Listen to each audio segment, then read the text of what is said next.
मैं राधिका नंदन Mahadev संस्कृतम YouTube channel से बोल रहा हूं।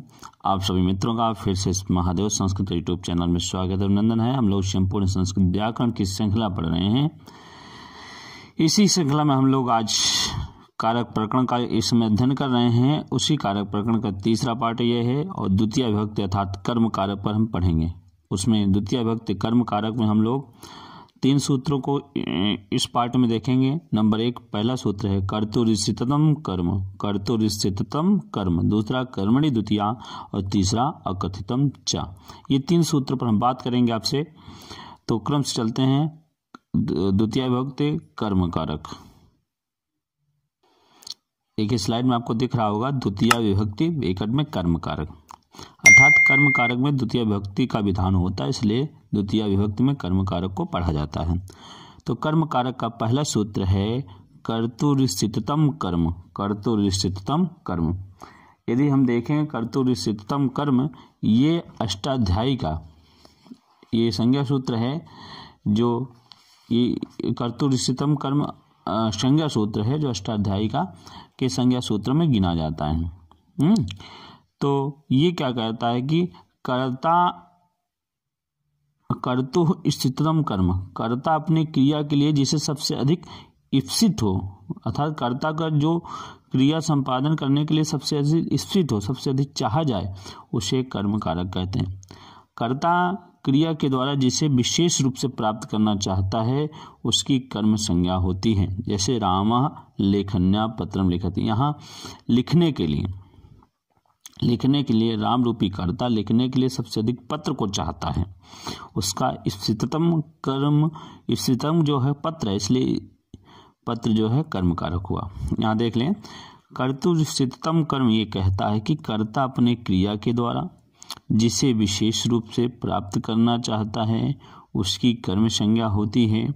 जैसे रामा लेखन्या पत्रम लिखति, यहाँ राम कर्ता लेखन क्रिया के लिए पत्र को सबसे अधिक चाहता है, इसलिए पत्र की कर्तुरिष्ठिततम कर्म से कर्म संज्ञा हुई, कर्म कारक संज्ञा हुई। स्पष्टीकरण देख लें। यहाँ राम रूपी कर्ता अपने लेखन रूपी क्रिया से सबसे ज्यादा पत्र लिखना चाह रहा है, अतः पत्र यहाँ पर कर्म संज्ञा होगा। और उसके बाद कोई दूसरा सूत्र आ जाता है, वो सूत्र है कर्मणि द्वितीया। कर्मणि द्वितीया ये कहता है कि जहां जहां कर्म हो उसमें उस कर्म में द्वितीय विभक्ति हो, जहां जहां कर्म हो उस कर्म में कौन सी विभक्ति हो। तो यहाँ देखिए, जैसे यहाँ पर अब देखें, आप समझें आप, तो रामः गृहम गच्छति ये है, तो यहाँ राम रूपी कर्ता गच्छति रूपी क्रिया से क्रिया का संपादन करने के लिए घर सबसे अधिक घर को जाना चाहता है, इसलिए इसकी कर्तुरिष्ठितम कर्म से घर की कर्तुरिष्ठिततम कर्म से कर्म संज्ञा हुई। उसके बाद इस जब कर्म कर संज्ञा होने पर उसके बाद एक सूत्र आया कर्मणि द्वितीया, और उसने इसमें द्वितीय विभक्ति लगाई और बना गृहम, रामा गृहम गच्छति। उसी तरह छात्रा विद्यालयम गच्छति, यहाँ गच्छति रूपी क्रिया को संपादन करने के लिए कर्ता रूपी छात्र को सबसे ज्यादा विद्यालय की चाह हो रही, इसलिए विद्यालय की कर्तुरिष्ठितम कर्म से कर्म संज्ञा हुई। उसके बाद दूसरा सूत्र है कर्मणि द्वितीया, और कर्मणि द्वितीया आकर यहाँ द्वितीय विभक्ति बना दिया।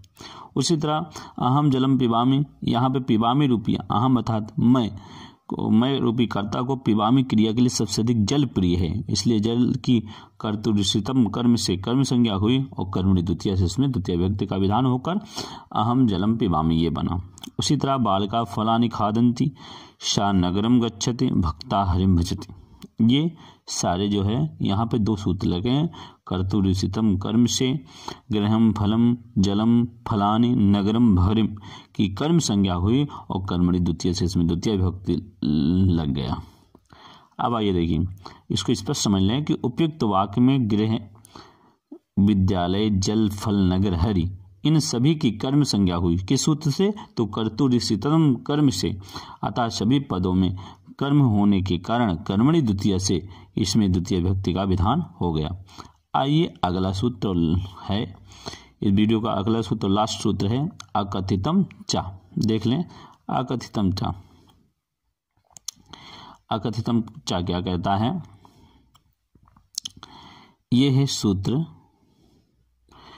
ये कर्म कारक का सूत्र है और द्वितीय विभक्ति इसमें विधान होता है। तो ये क्या कहता है कि अपादान, संप्रदान, करण आदि कारकों को द्वारा विवक्षित कारक कर्म संज्ञा होती है। अविवक्षित कारक ये कहता है, ये कहता है कि यदि कर्ता अथवा वक्ता अपादान, संप्रदान, करण इत्यादि 6 कारक न कहना चाहे, 5 कारक न कहना चाहे और उसे यह कहना अविवक्षित न हो, अर्थात किसी को अपादान कहना विवक्षित न हो, संप्रदान कहना विवक्षित न हो,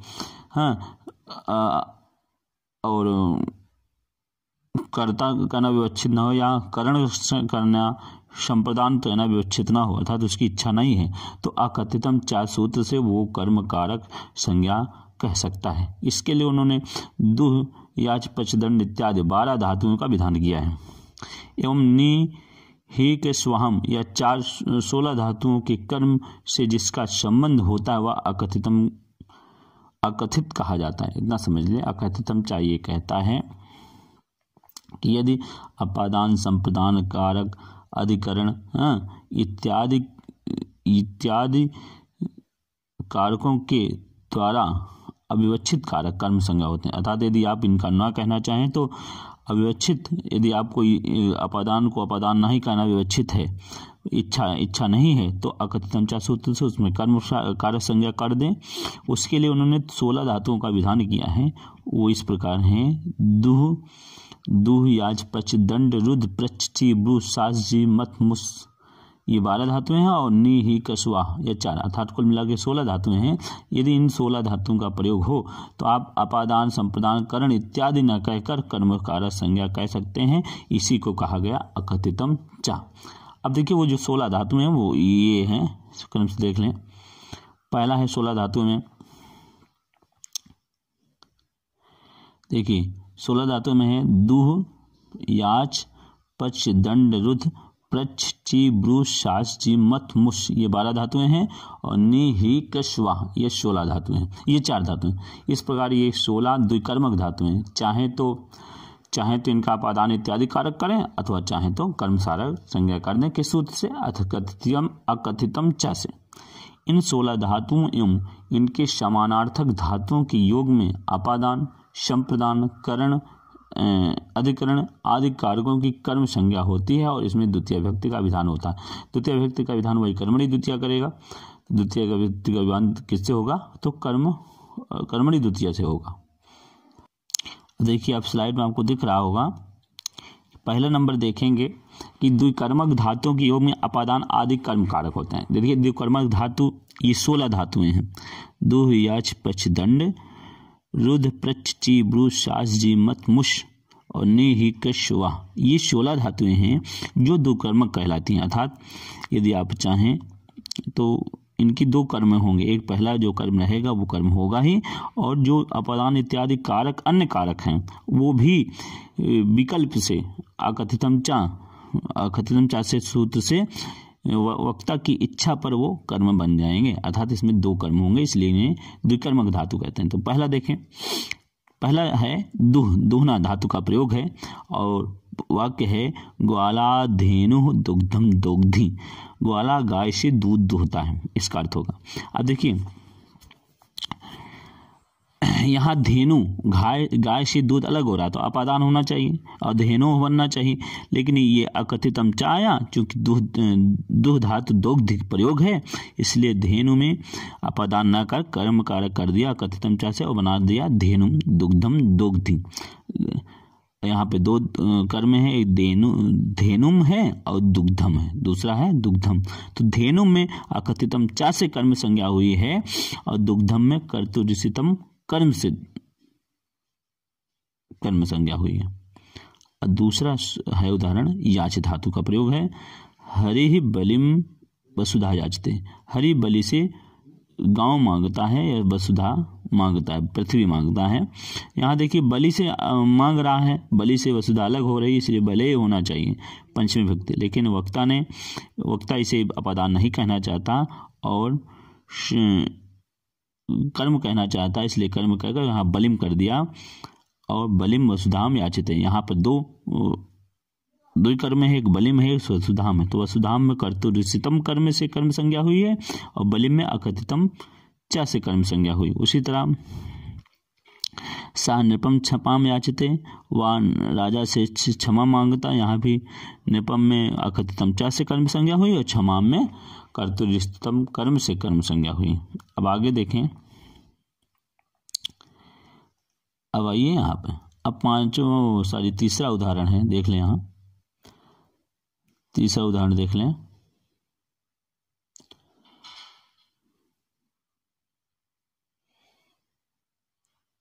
देखिए यहाँ से सॉरी थोड़ा और छोटा कर लें, स्लाइड कम दिख रहा है।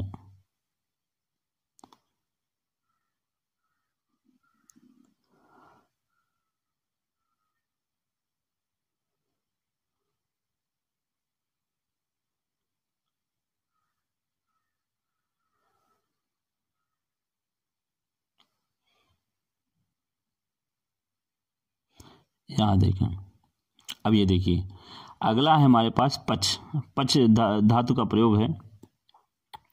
देखिए यहाँ उदाहरण बना, माता तंडुलान ओदनम पचते, यहाँ पच धातु का प्रयोग है। माता चावलों से भात पकाती है, चावलों से भात पकाते हैं। यहाँ देखिए भात पकाने में तंडुलान की सहायता ले रही है, इसलिए यहाँ पे कर्तृकर्णयों तृतीया से यहाँ तृतीया विभक्ति होनी चाहिए और साधकतम करणम से, चूंकि सहायता ली जा रही है यहाँ पे करण होकर तंदुलई तृतीया विभक्ति होना चाहिए, लेकिन यहाँ पर तंडुलान बना अकथितम चा से और ओदनम जो है कर्तुरिसितम कर्म से कर्म बना। तो इस तरह यहाँ पे ओदनम और तंडुलान ये दो कर्म हैं। पहले तंडुलान में अकथितम चा लगा है सूत्र, इससे जो है इसका करण संज्ञा न होकर क्या हो गया है, कर्म संज्ञा हो गया है अकथितम चा सूत्र से। ओदनम में कर्तुरिसितम कर्म से यहाँ कर्म हुआ है। उसी तरह दूसरा उदाहरण है दंड धातु का प्रयोग है, दंड माने दंड देना है। तो यहाँ पर वो है वाक्य है, राजा चौरम शतम दंडेति, राजा चोर से 100 रुपये दंड देता है, अर्थात चोर से 100 रुपये दंड देता है। इसको देखिए ये थोड़ा ज़्यादा हो गया है, केवल उदाहरण और धातु देखें तो हम वहाँ पर ज़्यादा आपको समझा सकते हैं शायद। अब आइए सिर्फ इतना देखें। अब देखिए यहाँ समझ में आएगा आपको। अभी देखिए यहाँ पे दंड धातु का प्रयोग है। अब देखिए क्योंकि अकथितम चा में दंड धातु का भी विधान है, 16 धातु में दंड धातु गिना जाता है। अब इसका प्रयोग हुआ है दंडेति। अब इसके वाक्य बना, राजा चोरम शतम दंडित, राजा चोर को 100 रुपये दंड देता है अथवा चोर से 100 रुपये दंड लेता है, ऐसा है। तो यहाँ पे चोर से 100 रुपये अलग हो रहा है, इसलिए अपादान होना चाहिए, पंचमी चौरात होना चाहिए। लेकिन अकथितम चा आया, इसने कहा कि यदि 16 धातुओं का प्रयोग है तो अपादान इत्यादि कारक ना कहना चाहें तो आप कर्म कह सकते हैं वक्ता की इच्छा पर। इसलिए यहाँ पर चोर जो है, चोरम में अकथितम चा से कर्म संज्ञा हुई और कर्मणि द्वितीय से द्वितीय विभक्ति हो गई। जबकि शतम जो है दूसरा कर्म है, इसमें कर्तुरिसितम कर्म से कर्म संज्ञा हुई है और कर्मणि द्वितीय से द्वितीय विभक्ति हुई है। अब आगे यदि हम देखें, देखिए इसको हटा दें। अब आइए रुद्ध धातु है रोकने के अर्थ में, इसका प्रयोग हुआ है रुणर्धि। अब राजा शत्रुन दुर्गम रुणर्धि, राजा शत्रुओं को किले में दुर्ग में रोकता है। अब देखिए दुर्ग में रोकता है, शत्रुओं को दुर्ग में रोकता है। अब यहाँ पे दुर्गम में पंचमी होना, अपादान होना चाहिए, अधिकरण होना चाहिए क्योंकि दुर्ग में रोकता है। लेकिन यहाँ पे अकथितम चा आया और उसने इसमें कर्म संज्ञा किया और कर्मणि द्वितीय से इसमें द्वितीय विभक्ति लगा दिया। उसी तरह प्रच्छ धातु है, प्रच्छ में भी गुरु शिष्यम प्रश्नम पृच्छति, यहाँ पर शिष्य से प्रश्न को पूछता है, गुरु शिष्य से प्रश्न को पूछता है। यहाँ पर शिष्य से प्रश्न पूछा जा रहा है, इसलिए शिष्य में अपादान होना चाहिए, लेकिन यहाँ पर जो है अकथितम चा आया, चूंकि प्रच्छ धातु का प्रयोग है इसलिए कर्म बनाया और कर्मणि द्वितीय से इसमें द्वितीय विभक्ति बन गई शिष्य में। और प्रश्नम में जो है